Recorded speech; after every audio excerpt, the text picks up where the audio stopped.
Welcome back to the Repro Film Podcast, Volume 27, Part 2.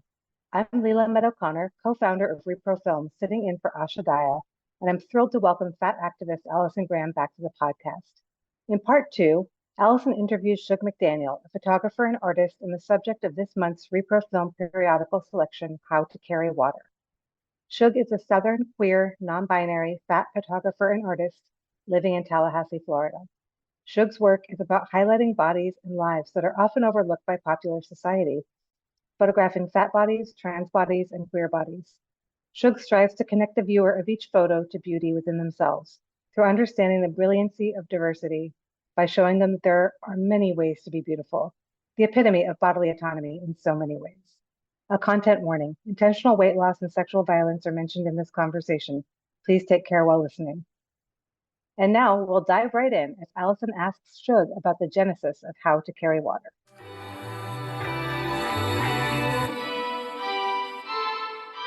Did somebody approach you for it, or was it your idea, or how did that come about?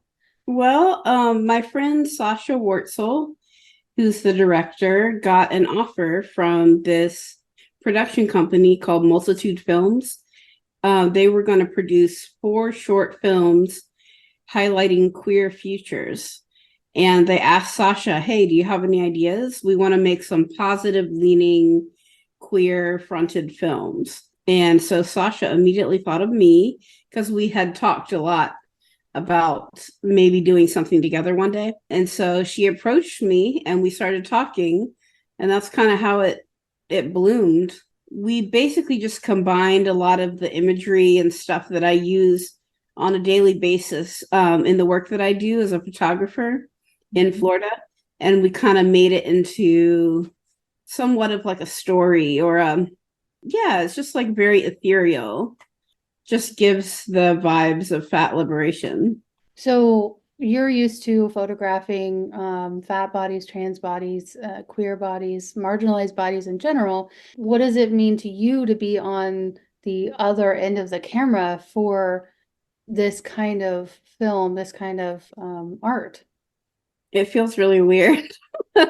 It was definitely like an experience, and that film was kind of a turning point, and I have been photographed a lot more now and just more comfortable with it. But at first it was definitely like, I don't have control, what's going on, it flowed well because of our friendship it's been so long. We've had a friendship for over 20 years, so we just know each other very well. We were able to like tell when each other needed a break or needed a little, to not be pushed as hard and that kind of stuff. So that's some of the best relationships, is when you can anticipate each other's needs or even acknowledge and be like, okay, yeah, we need to take a break. So. Yeah, exactly. And breaks was the name of the game, and a lot of changing directions when it wasn't working. So one of my favorite parts of the movie, and you might be surprised by this, but maybe not, is when you are being introduced to the film, like you are being introduced to the audience, you are in your car and you're grooving and the music's nice and you're just vibing. And I'm curious about like what was going through your head when that was going, because you said it's been kind of weird to be on the other end of the camera. Yeah, I tried to really become embodied. I worked really hard to just feel the music and let myself go into a place where I could just feel true, authentic joy, because I wanted that to come through in the camera. And I feel like it did. I'm just like kind of a silly, goofy guy. And a lot of times people don't know that until they get to spend time with me.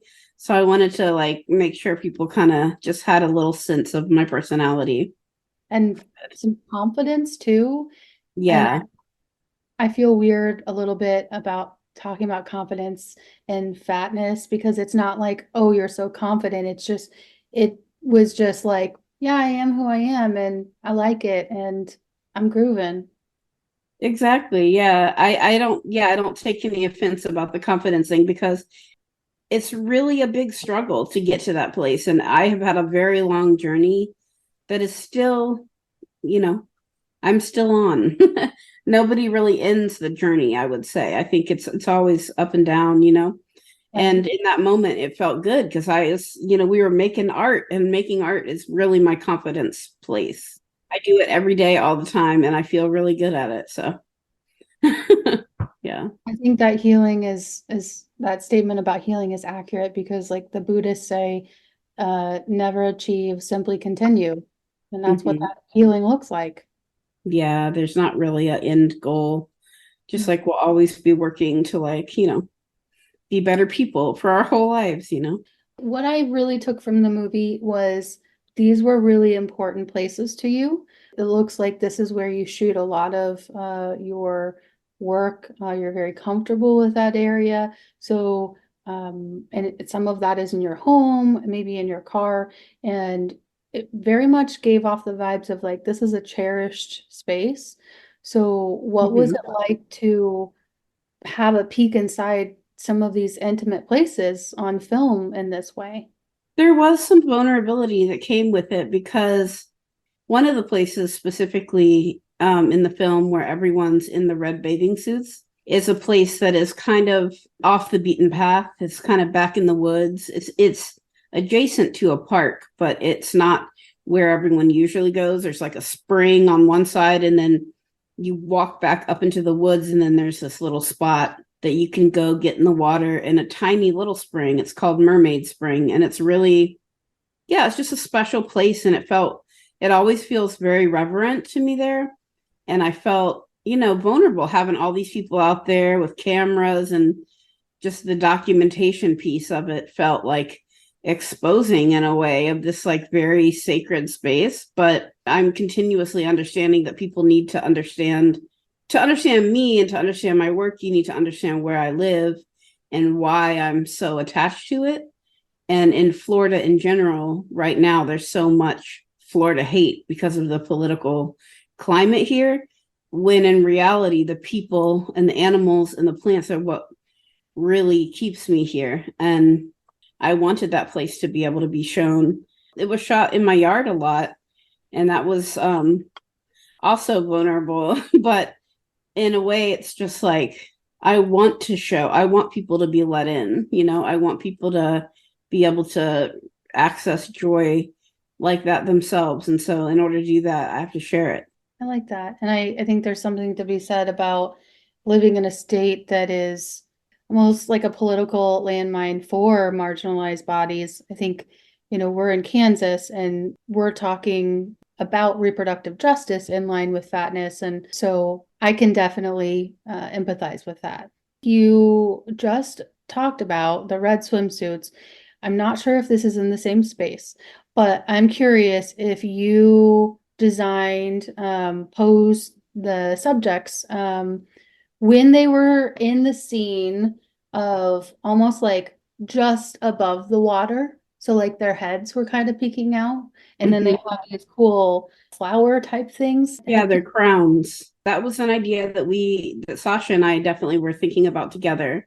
We wanted to, again, keep it very mysterious, keep in line with the swamp aesthetic. And I actually wasn't there that day. So that was Sasha directing that piece. I got injured and I went to the hospital. Sasha knows my work very well, so I really trusted her a lot to be able to bring my vision through, which I feel she did. I kind of thought of them as like the embodiment of like an alligator, a crocodile. Definitely. That was the vibe. And very beautiful, but won't take any shit. Exactly. And that's what I am trying to bring forward in other fat queer folks too. Kind of shifting a little bit, the film kind of plunges the audience into a world of fat beauty and liberation and fat joy. What specific elements throughout the film or scenes do you think most powerfully convey this message? Probably the eating scene. It's very taboo for fat people to be seen eating. There's a lot of hiding, when people eat, because of just like not wanting to appear fatter than you are by what you're eating. So I really wanted to lean into that in the opposite direction, obviously, and show messy, abundant, full-on deliciousness and really give no care to what society would want from us in that moment, you know? I can see that. It's like the complete opposite of the good fatty. Yeah, And and then we all slept, took a nap, you know? It's just like the lazy fatty just eats and sleeps, something you hear growing up all the time, you know? And I wanted to be like, what? What are you going to do? That's what I'm doing. And I'm living an amazing life. Like, what can you do? You know, so it's like, you can't take my personhood and my happiness from me. actually, when you all are sleeping afterwards, it kind of reminded me of I'm probably going to say it wrong, the Anne Geddes photographs of babies curled up in nature. Totally. Yeah. I, Yeah. I actually one time as a young art student drew an Anne Geddes picture. So that's funny that you say that. But definitely that really draws my attention. Feelings of comfort, safety, sleep, rest, all big themes in my work. Yeah. Yeah, I loved that. I don't know if you're familiar with Fat Girl Flow on Instagram, Carissa. Yeah, I've never hung out with, but I am familiar that I think she makes some merchandise and she does like camps or some fat camps. Yeah. This last month actually was the second year that I got a chance to go to Fat Camp. The first year we did not get photographed by professional boudoir photographers. But this Mhm. year we did. And I just had the most affirming experience with that in terms of like my gender, because I said I don't want this to be very femme, and I felt very powerful in that, but also I really felt honored as a fat person. Mhm. And when in the several times that I've watched her film since being asked to do this, I picked up on the part where it's near the end. You say the whole creation process is the art.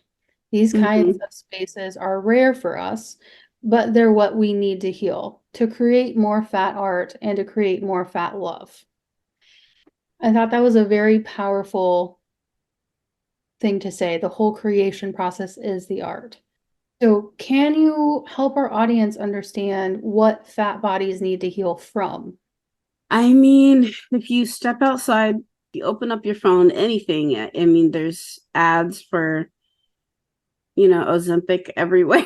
There's Weight Watchers, there's, you know, even like fat folks talking about wanting to lose weight, even though they're like so-called body positive. There's so many ways in which it's hidden in like subcontext everywhere in our world. If you look at representation, who's in the media, it's just very, we're just underrepresented, specifically more marginalized folks with multiple marginalized identities, disabled folks. And you know, it's just like all of that really is the reason that my work exists outside, because inside feels like a part of that, almost like just even like the 90 degrees of the walls, like everything is structured.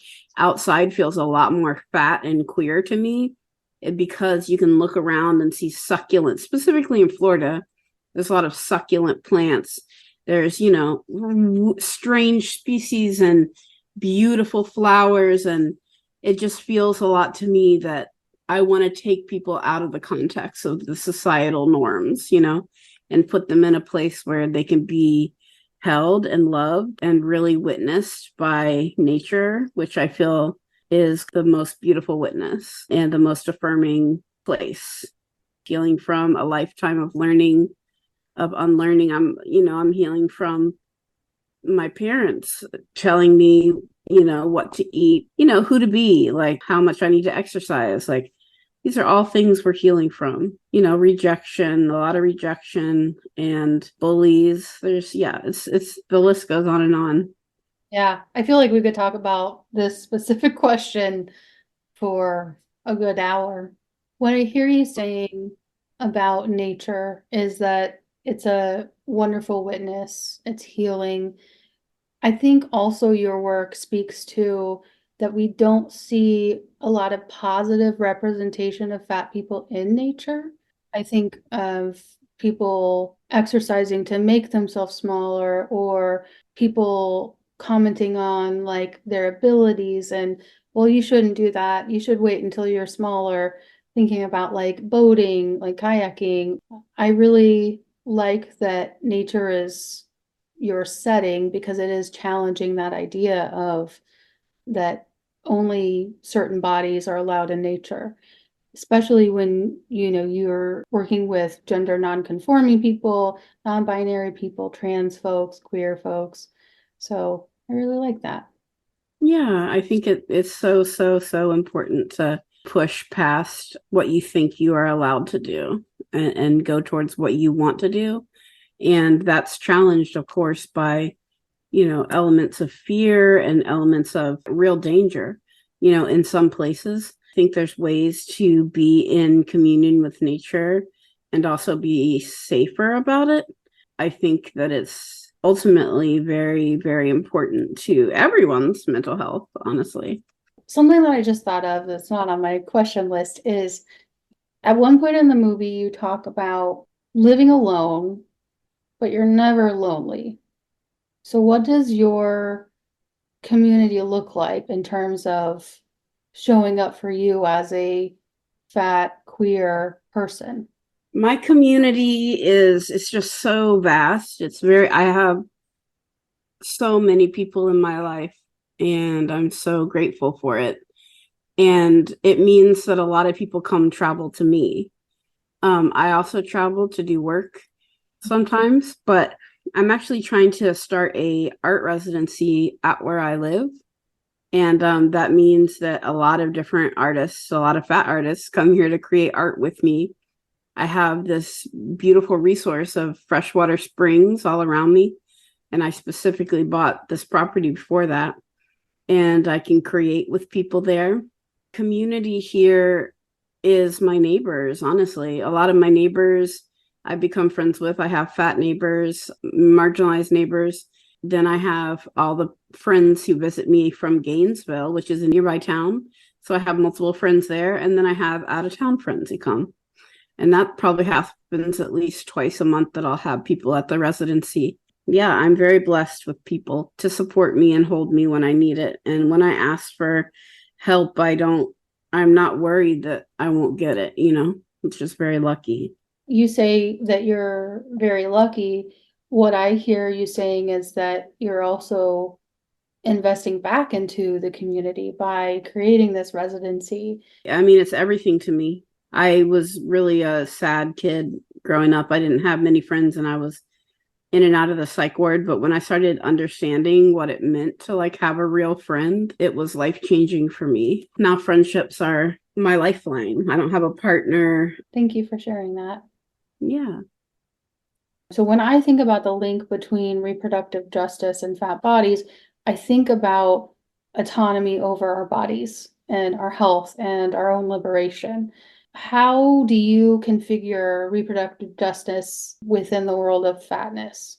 Yeah, I think you hit right on it. Being able to do what we feel is the right thing for us. And of course, there's also the connection of fat pregnant people hire me all the time. And that's a beautiful thing to photograph. I've done a couple births as well. I think that, yeah, the real thread, though, is being able to talk to other people and understand that what's being told to us or narratives that we are hearing in the media and every day, at the clinics are not the narrative that we have to live by or stay with. We can find other solutions and other options that can let us feel more empowered and move with, autonomy throughout our day. The first big chunk of the movie is underwater, fat bodies in water, which as a fat person, it is magical to be in water because it's like freedom and luxurious. Yeah, it's the best. So what was that experience like from a technical aspect to like be underwater to shoot other bodies like that? Yeah, it's something I love doing. I'm usually on the surface kind of bobbing and shooting down. And this time there were some undershots, and that wasn't really me. It was more just to be a buoyant human being and be able to use that to my advantage as a fat person. My friend and I often call it fat privilege when we're out there just floating. We're like, ooh, we're using our fat privilege. We can float without a float. And I can steady myself and hold the camera and take nice shots without having to worry. And so that's part of the magic out there. It feels very, very almost like this ecstatic energy, like to be able to see shadows and water lines, caress and cover a fat body underwater is incredible to me. I love that you use the words fat privilege. I love it. I was just started thinking a little bit about like what are some of the other fat privileges that there are, and like one of them comes to mind. And if you buy into beauty standards, like I didn't start getting wrinkles until I was 35, like, and I always look younger. There you go. Yeah, fat privilege. yeah.